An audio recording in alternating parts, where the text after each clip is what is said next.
আসসালামু আলাইকুম রহমতুল্লাহি ওবরকাতুহু। সম্মানিত দর্শক, আলোচনার শুরুতে একটি সুন্দর কাহিনী বলে নেই।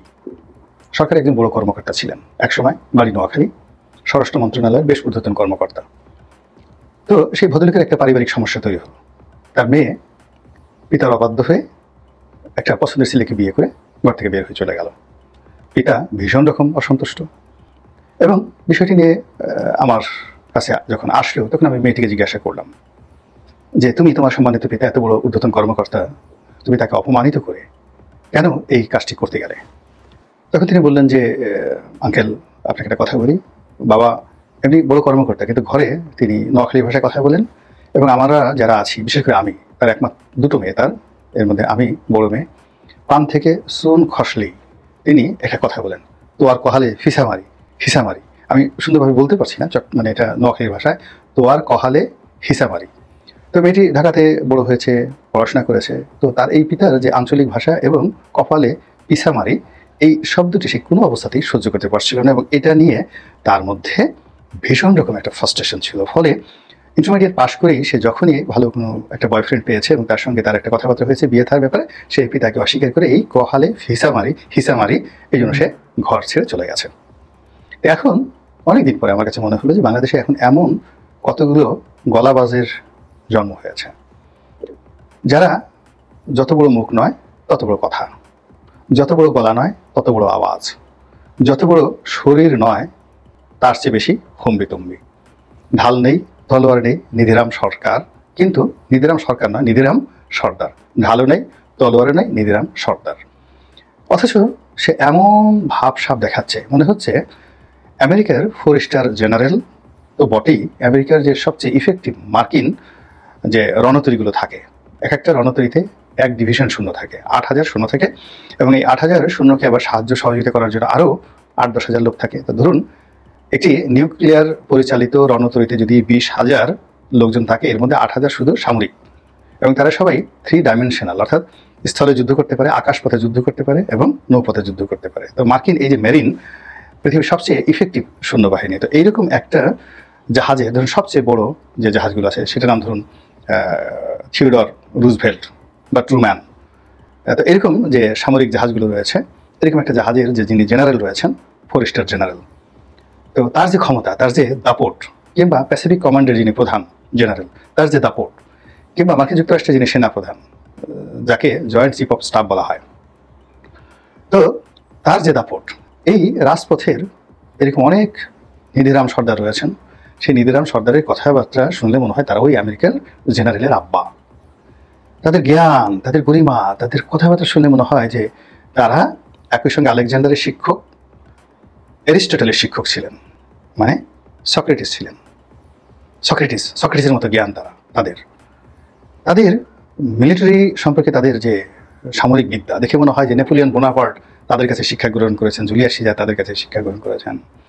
তারা যখন আইন নিয়ে কথা বলে, মনে হচ্ছে যে আমেরিকার যে জাস্টিস মার্শাল, বিচারপতি মার্শাল, আইন শাস্ত্র তাদের পায়ের কাছে বসে অধ্যয়ন করেছে। তারা কূটনীতি নিয়ে এমন সব কথাবার্তা বলেন, ডিপ্লোম্যাসি নিয়ে এমন সব কথাবার্তা বলেন, মনে হয় হেনরি কিসিঞ্জার কিংবা জয়শঙ্কর, এখন ভারতের যিনি পররাষ্ট্রমন্ত্রী, অত্যন্ত সফল একজন পররাষ্ট্রমন্ত্রী জয়শঙ্কর, কিংবা আদিকালে চাণক্য ছিলেন, ইউরোপে ছিলেন ম্যাকিয়াভেলি, তো ওনাদের মতো যাকে বলা হয়, কিংবা যে এখন লাভরভ যিনি আছেন রাশিয়ার পররাষ্ট্রমন্ত্রী, ওনারা সবাই খুব কিংবদন্তির পররাষ্ট্রমন্ত্রী।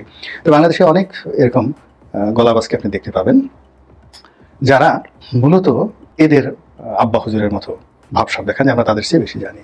তো এরকম একজন দুজন নয়, শত শত গলাবাজের আমাদের এই রাজনীতির যে অঙ্গনের যে মাঠ সয়লাভ হয়ে গেছে। এখন এরা এদেরকে যাই মূলক করুক না কেন, লোকজন কিন্তু এদেরকে আড়ালে আবডালে টয় করে টো এরকম শব্দ দিয়ে, মানে যেটা শুরু, অক্ষর দিয়ে যেটা শুরু, এরকম কথাবার্তা বলেন।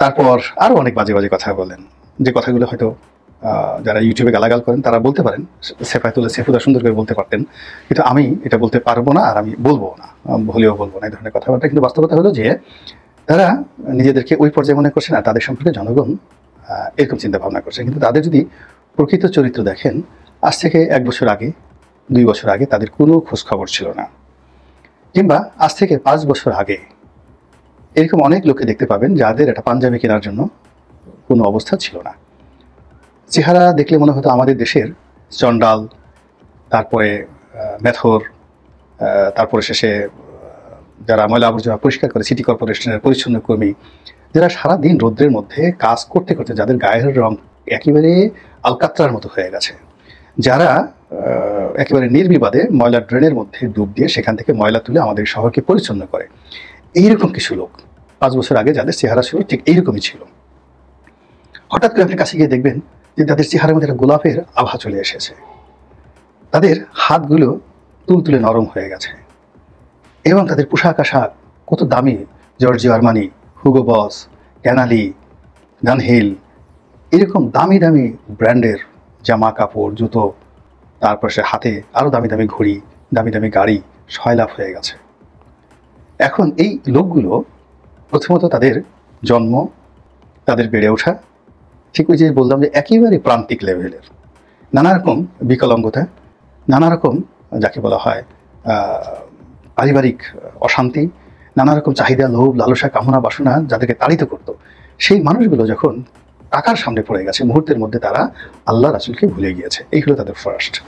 সেকেন্ড থিং হলো যে এদের এই চরিত্রের কারণে তারা বিভিন্ন শ্রেণী, বর্ণ, গোষ্ঠীর যে যেভাবে তাদেরকে টাকা দিয়েছে এবং তাদেরকে টাকা দিয়ে যে যে কাজ করতে বলেছে, যদি বলেছে কাপড় খুলো, খুলেছে, যদি বলে লাভ দাও, লাভ দিয়েছে, যদি বলে গালি দাও, গালি দিয়েছে, যদি বলে জেলে যাও, জেলে গিয়েছে, যদি বলে অমুককে একটা যাকে বলে ঘুষি দিয়ে আসো, তো তারা ঘুষি দেওয়ার মতো সাহস অর্জন করেনি, কিন্তু চেষ্টা করেছে।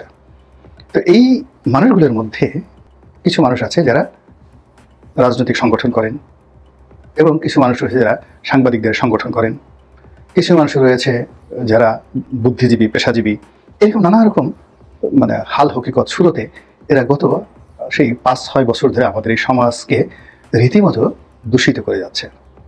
আপনারা যে আমরা ওয়াইদুল কাদের সাহেবকে কাওয়া বলি, কিন্তু প্রকৃতির ব্রেন বলা হয় কাককে। কাক এবং শকুন এই দুটো প্রাণী প্রকৃতির বন্ধু।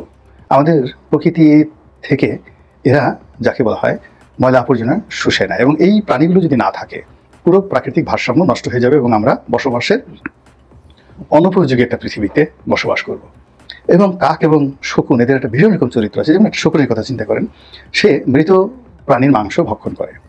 তো ধরুন একটা প্রাণী মরে যাবে, গরু কিংবা মানব শিশু, একের মানব শিশু, শকুনটা কিন্তু বসে থাকবে যতক্ষণ পর্যন্ত সে মরে না যাবে, ততক্ষণ পর্যন্ত শকুন কিন্তু তাকে আঘাত করবে না। কিন্তু এই সমাজে আমরা এই কোন শকুনের কবলে পড়েছি? এরা তো জীবন্ত মানুষকে কুড়ে কুড়ে খাচ্ছে। এরা ইগলও হতে পারছে না, রয়্যাল বেঙ্গল টাইগারও না, শুয়োরও না। এরা কি? এরা কি ধরনের কীট পতঙ্গ? এরা কি ক্যান্সার? এরা কি করোনা?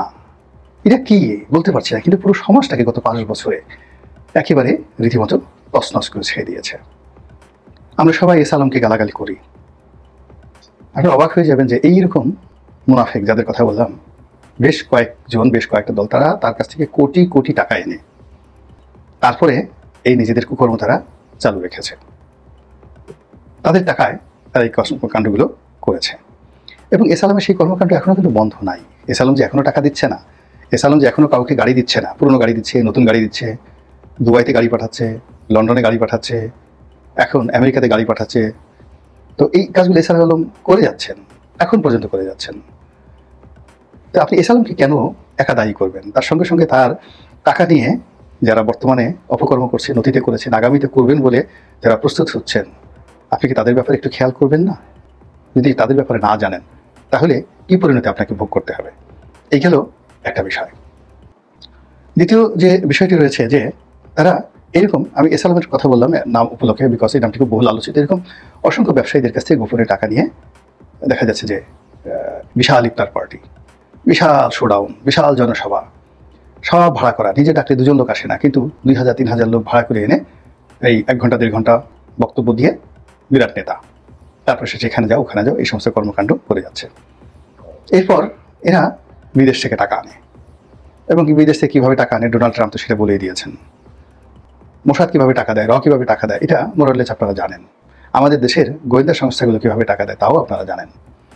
ফলে এই যে বিদেশিদের টাকা নিয়ে, হারাম টাকা নিয়ে, ব্যবসায়ীদের হারাম টাকা নিয়ে এবং সেই হারাম টাকায় নিজেদের যে রক্ত এবং মাংস, এটা হারামে পরিণত করে এবং নিজের পুরো চেহারা এবং চরিত্র একজন হারামখোর, একজন মুনাফেক এবং একজন বদমাশ প্রকৃতির প্রাণীতে নিজেকে পরিণত করে তারপরে যদি আপনি নীতি কথা বলেন, বড় বড় কথা বলেন, তাহলে আপনার কপালে, যেটাকে বলা হয় কপালে পিসা মানে হিসা, যদি পাবলিক মারতে চায় খুব অন্যায় হবে। আর পাবলিক যদি সেটা নাও মারতে পারে, আল্লাহ কপালে ঠিকই হিসা মেরে দেবে।